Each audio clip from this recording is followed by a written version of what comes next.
So it's an enigma. I can't tell you that anything special happened in my upbringing, but I can tell you that I've had this thirst. I knew in high school that I wanted to be an actuary or at least try it. So I applied for colleges that had actuarial majors. One of the biggest arbitrage opportunities for younger people is to appreciate how cool insurance is. So I thought we could do it. I really believed in myself, and my wife believed in me. Welcome to Keep Hustling, where we are going past the why to get to the how. I'm your host, the always hustling Aaron Gordon, aka NY Risk Advisor, aka Mr. Keep Hustling. In this podcast, we will be diving deep into the professional and personal successes of our guests to find out how they hustled through the most difficult times in their life and their development to achieve the success they've gotten to today. So buckle up for what hopes to be an amazing ride. And of course, now and always, keep hustling. Welcome to Keep Hustling with my guest, Matan Slagter. Matan, thank you so much for being here. Aaron, thank you for having me. This is awesome because I think you're our second foreign guest or person who was born out of the U.S. I think maybe third, but first from Israel. So my heart is there. So thank you for being here. Of course. This is a show about hustle, and I feel like I always say you're the ultimate hustler, but I got to dive into a bunch of things because you came to a different country, worked. We're going to get into what gave you the idea of getting into this ridiculous industry that I also happen to be in, and then pivoting from the carrier side or from working at a carrier side to starting your own thing, which is awesome, and I'm proud to be a partner of that. So first and foremost, take us back. What do we need to know about Matan, your upbringing, that you think propelled you to be the hustler and just to grind and traveling, and now jumping on a podcast recording to build a brand? So what do you need to know about where it all started? Yeah, I'll be honest with you. It's a little bit of an enigma to me because I think about my upbringing. I grew up in Israel. I moved here freshman year of high school. So I did high school in the U.S. But before that, Israel and normal childhood. I don't think I was pushed too hard to do anything, but I do remember from a very young age feeling like anything was possible. Sky's the limit. You just have to work for it. And I just don't remember someone talking to me about it. I just remember having this feeling in me that stayed with me. Um, so it's an enigma. I can't tell you that anything special happened in my upbringing, but I can tell you that I've had this thirst, and when it happened, it all made sense. How do you? I'm going to get back to that, but I just want to pivot to another question because you just brought this up. What is it like moving to a different country before the beginning of high school? I imagine that's a challenging time. Yeah, it was a very challenging time. I think I was conned into it. I didn't know I didn't know much back then. I thought it was like in the movies. You come in and you go into this like American school, and Girls love the accent, and then yeah, it just goes from there. and a lot of cheerleaders and all of that, and I came here and I'm like, oh, I made a huge mistake. This is gonna be tough. I got to learn a new language. I did know English, but I had a thick accent. Um, I kind of thrown into this new world, and back then I was very much an introvert. I think by nature I'm more of an introvert than an extrovert.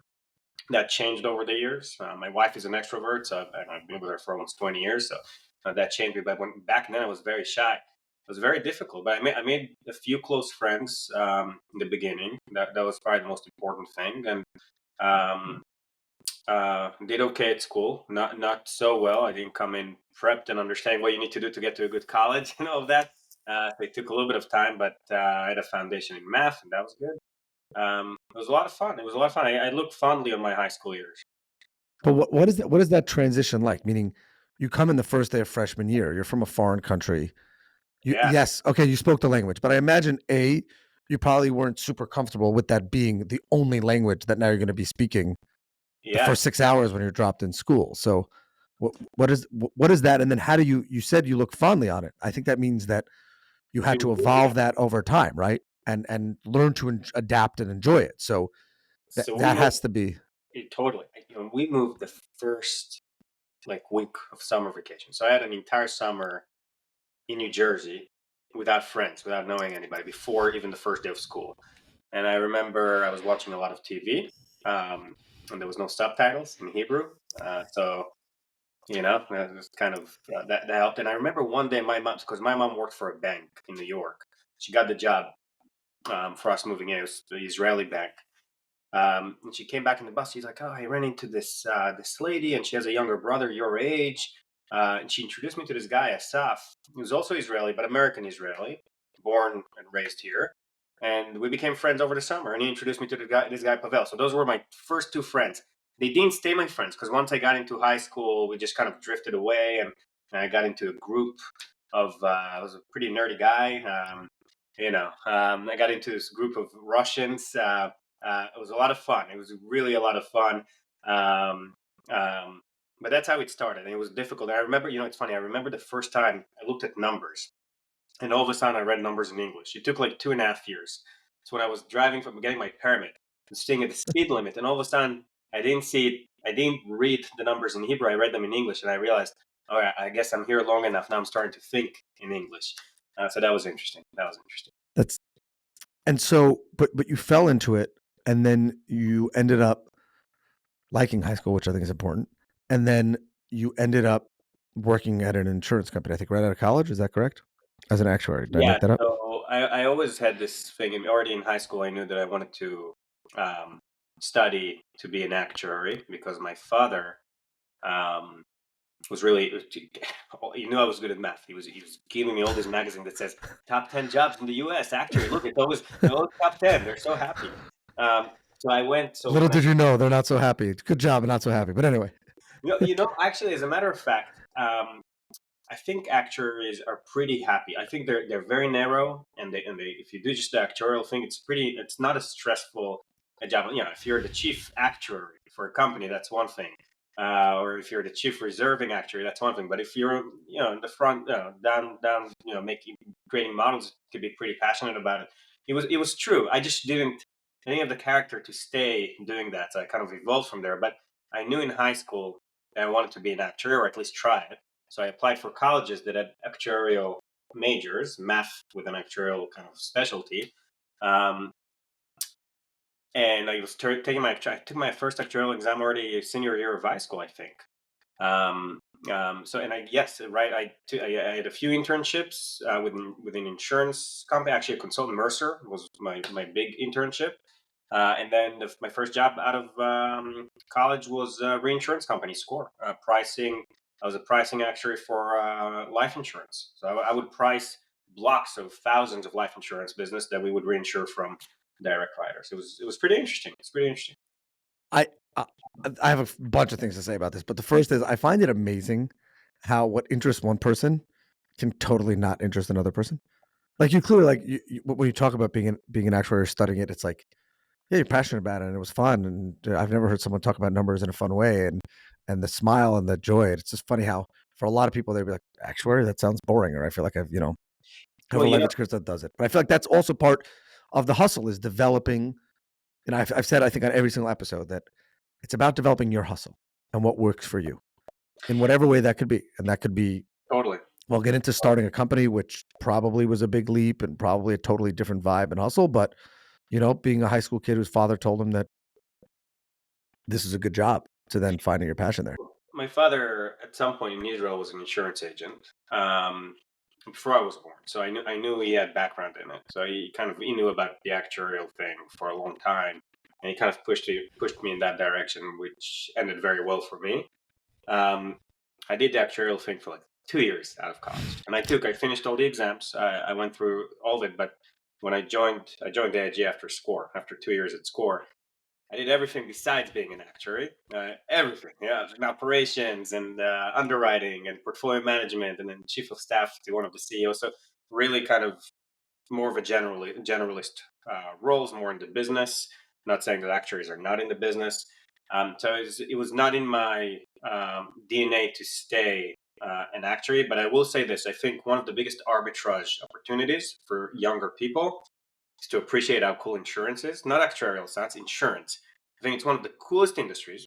I don't think it attracts the best talent out there. The best talent out there thinks that, being a tech startup is cool, being, I don't know, whatever is cool. It's not insurance. Insurance is never the first thing. So unless you're born into it or someone in your family pushes you into it, it's not like, yeah, I want to be an insurance agent. If I could go back in time, Aaron, I would have started an insurance agency right out of college. Yes. 100%. Yes. I'm 100. happy you didn't. I'm happy you didn't. But anyway, but you know, it's one of the things that I'm actually very passionate about is the industry is amazing and there's so much diversity and so much for everybody needs insurance. But forgetting about that, and forgetting about the fact that a person can earn a good living, not you don't have to work 20 hours a day.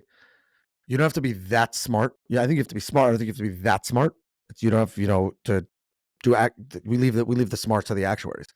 But I also think that it's one of those things where if more people, you're 100% right, if more people would be introduced to it, they'd realize that it's a great, stable, and steady career. And what I find interesting about the insurance industry in general is a lot of the people who you meet at the startups or who are successful in the industry find it after their first job when they're looking for that level of consistency. In that they say, the joke I've told a few times on the podcast, or it's not really a joke, it's actually a true story, is one of my closest friends who's an agent in Alabama. So he became an insurance agent because he was working with his father, who's an electrician, and they were working at someone's house in the summer, sweating in the guy's attic. And every day, the guy whose house they're working in goes to play golf. So he says to his father, "What does that guy do? Like, I want to play golf. I want to do what that guy does." And so he says he's an insurance agent, and that's how he became an insurance agent. But I think that a lot of people, as they mature, they say, he might not be a billionaire, he might not be the richest guy on the block, but that guy, my neighbor, or that lady, they're 90% of the time they're at their kids' events. They're not running around on Sundays most of the time and things like that.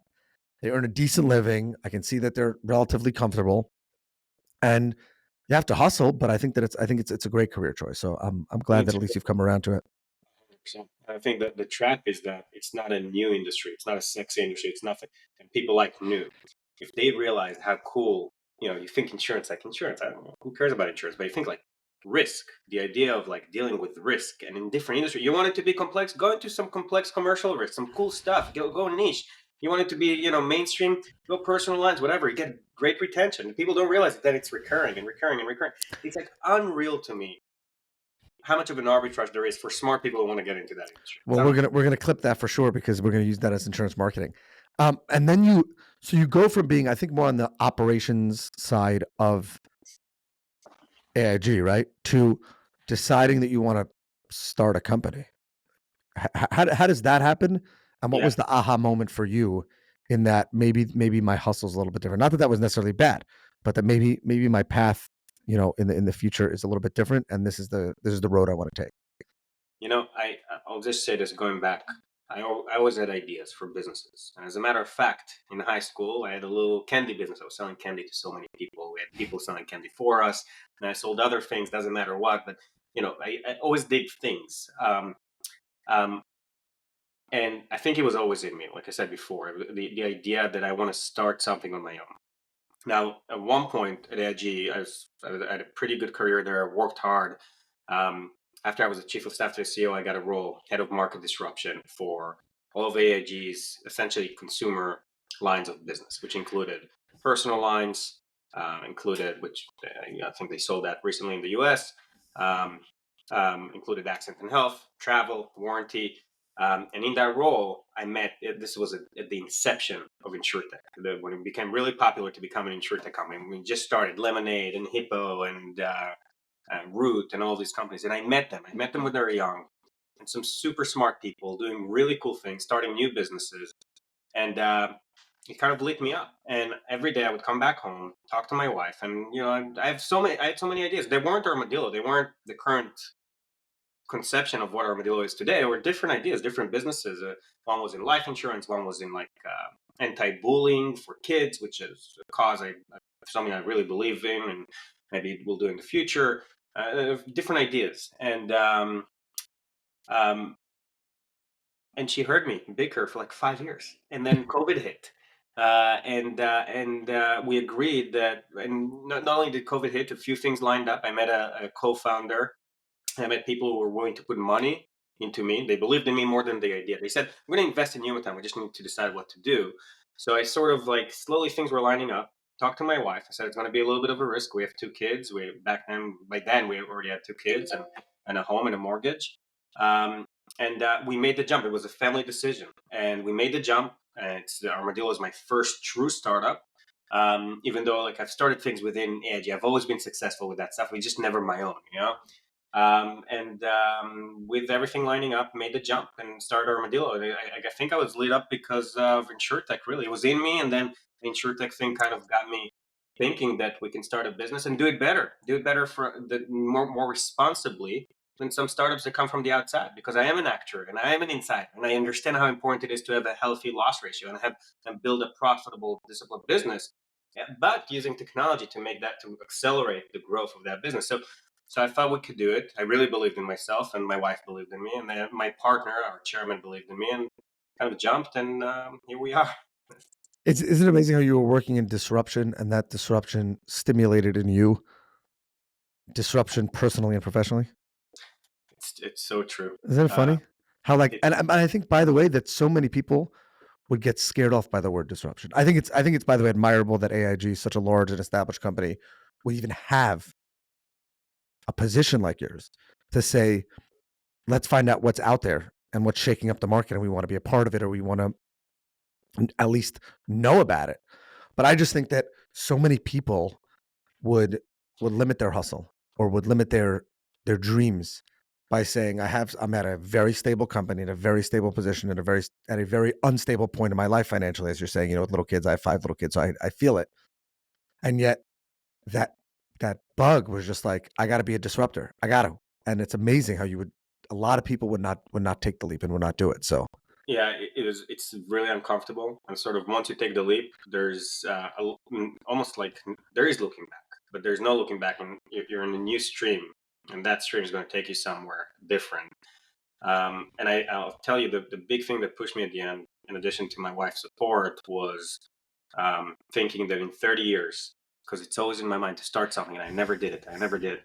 If I'm going to look back and say I'd never tried it, whether that's going to make me bitter about not having tried. So at this point, for me, Armadillo was like, I'm going to go for it. I'm going to do it all the way, and we're doing very well. I think we're going to be very successful. But even if we're not, I'm going to feel very full with the fact that I went for it full force. I'm giving it my all. Um, and 100%. And by the way, I'm not going to jump on the soapbox on this, on the education and the American universities and traditional education and traditional models, because I have a lot to say about it. But I do think that one of the other things is you have a person, correct me if I'm wrong, but a person has the ability to take those risks, quote unquote, and to chase their dream when they've tried the stable thing, when they've been in it, and when they've realized and said, okay, I know what this is. I know what a lot of people say I should be doing. By the way, don't discount the fact that an actuarial degree is not a bad degree to have if God forbid everything doesn't work out. That that's right. you might not be at the position that you were in before, but it's a career that you can go back into, if you will, even though you're out of it for a bunch. You know what I'm saying? But that experience, you can always go back to it. And I think that a lot of people think that the disruption in a person's life has to happen right away. And maybe the best thing is to find something that can get the wheels turning until you find that one moment and I jump on totally it. agree. I totally agree, man. I think it's all about experiences and having a stable job, working for a high caliber insurance company like AIG, SCORE, learning from the best of the best in the industry was foundational to who I am. I think the startup thing is not for everybody. I get why it wouldn't be for everybody. It's extremely stressful. There are 20 things that happen every day. 2 are good, 3 are bad, and everything else is in between, block and tackle. And I think it's a lot. It's a lot for most people. So and I can't even pretend that I knew what it would be like jumping into it. But the fact is, I kind of believed that it was in me, and I had a foundation. And I know some people jump right into the startup thing, and some are successful, some are not. But from what I understand, is people who've been in the industry and then jump into to start a business. It's actually an advantage. Success rate is high. What have you learned about your own hustle now that you've started the company? You mean about me and how I approach? And just about like everything that you thought a startup was that it isn't. You said, 20 things at once. I imagine that you didn't think that you'd be dealing with X. Yeah, But yeah. but your hustle tells you and your drive tells you that you can deal with it and you will just figure it out. So what have you learned about that? Um, the first thing I've learned that you start a company, it's only you, or if you have a co-founder, you and a co-founder, and if you're successful, very quickly it becomes way more than just you. So it's a very quick development of more and more people, and you don't think about it, but you have to evolve very quickly, or otherwise you're probably not thinking about things right. Initially, you're doing everything. Um, but at some point you want to build a very good team because you're gonna if you're gonna have an exit or not a good outcome, you want to build a business that can last, and you want to build a great culture. So I didn't anticipate how quickly that would happen. We have 30 employees now, so it's more about leadership and inspiring them to do the best that they can for the business, as opposed to trying to do the best that I can alone. Just multiply the effect. So that was one thing. The second, the stresses of having other people's capital. Investors rely on me. I think I'm handling that very well. I think we have great investors. We didn't raise from family or friends, so that's off. Thanksgiving is okay. So that's good. So that's good. I don't need to worry about that part of it. But we have individual, high net worth individuals that invested in the business, and it's still individuals. And then there's some funds and fundraising and all of that. That's stressful. Then you lose your first important key person. And when you're a small company, everybody's key. Everybody's doing a lot. You feel like you're punched in the gut. And then you lose the second one. It feels a little bit better. You're like, okay, I've felt that before. By the way, we have a great culture, and we haven't lost that many people. But it happened because we're that big, and it's gonna. We're not huge, but it's gonna happen more and more. I just didn't anticipate how quickly it would evolve. I guess that's what I would say. And my hustle, what I've learned is that I'm a very flexible thinker, very open minded. I'm not stuck in my ways. I understand that I need to evolve as a person in order to lead this company through this. You know. Were you always like that, or you think that the flexibility came? Because I find that most of the founders that I talk to, that is key. Key is the ability to delegate, figure out what you can delegate, figure out what you're good at, and figure out what other people will be better. That's how you get to scale. And that comes with flexibility. Yet a lot of people don't even realize that they have that flexibility within them until they have. And there's that crucial moment where if you weren't flexible and you held to the rigidity, the whole team would fall apart around you because that culture wouldn't be built. But you have that defining moment of flexibility and evolution that then probably makes a huge difference. Forget about for you, but for the company. Yeah, that was a big question mark for me. I always knew that I was an open-minded individual and a flexible thinker. What I didn't know is whether I would be able to trust people to do things and build a team that I trust to do things. And what I've learned about myself is that if someone is really good and they're working at Armadillo, they're really good. I can trust them. If they're not, I can't. So which is good, which is exactly what I think I should be at this point. So I learned that I can trust, a great leadership team. Thankfully we've built a very very very strong team. We're still small enough where I'm in a lot of stuff, more stuff than I should be in, but we can't afford to hire, a legal counsel. We can't afford to hire a bunch of inside stuff. So that's normal. Um, I managed a small team at AIG. Here I'm managing people much more directly, much more holistically. So a lot of new things that I've never experienced before. Um, Learning a lot about my leadership skills. And I think if I may judge myself, I think I'm okay. I think there's growth, but I think I'm already at least average, if not more. I have a lot of empathy for people. I understand how people feel, and I understand that people want to grow. I understand all of it, and that's intrinsic to me. So that makes me a little bit better to begin. Just That's getting into And it. by the way, I don't think that self-awareness is ego. So I think that's important, and your track record has definitely proven it. I don't usually do this on the episode, but um, I'm a huge fan of Armadillo. I'm a huge fan of what you're building, and why should every listener, engage with Armadillo, buy the Armadillo product? I literally have never done this before, but you know that I love everything about Armadillo. I'm a customer. I have reaped the benefits of a claim. My siblings have. And so just tell us, everybody. I want people to worry less so they can hustle more. And I think Armadillo is a big part of that. So if you will, give us the 30-second elevator pitch before we You know, get to the last question. I think it's super simple. If you're a homeowner, you're listening to this, you're a homeowner, and it's not your thing to fix things. It's not your thing to deal with the stuff that breaks down in the home. You're really good at everything else, loving your family, being with your family, hanging out with them, working, whatever it is. You don't want to deal with the things in the home. That's where Armadillo comes in. You get an Armadillo plan. We help you find qualified technicians for anything that breaks down in the home. We covered most things, really, appliances and systems. In the future, we hope to expand to even more than that. And we'll deal with it for you. So you could think of that as like an extended team for your home. And there's also financial coverage. So HVAC goes out, can be pretty expensive. Refrigerator has to be replaced, can be pretty expensive. Some repairs could be smaller, but it's, if you don't want to deal with the hassle, I think Armadillo is a great plan. Kind of like AAA for homeowners, but for the home. So that probably answers it. But what I will say, and you know that I'm in the insurance business, so some will say that some of the, that I deal with competitors, even though I don't, of yours. The fact that the company is still small, if you're listening to this, it's still going to be a small business by the time you listen to this. The claims team is intimate. They're good. They care.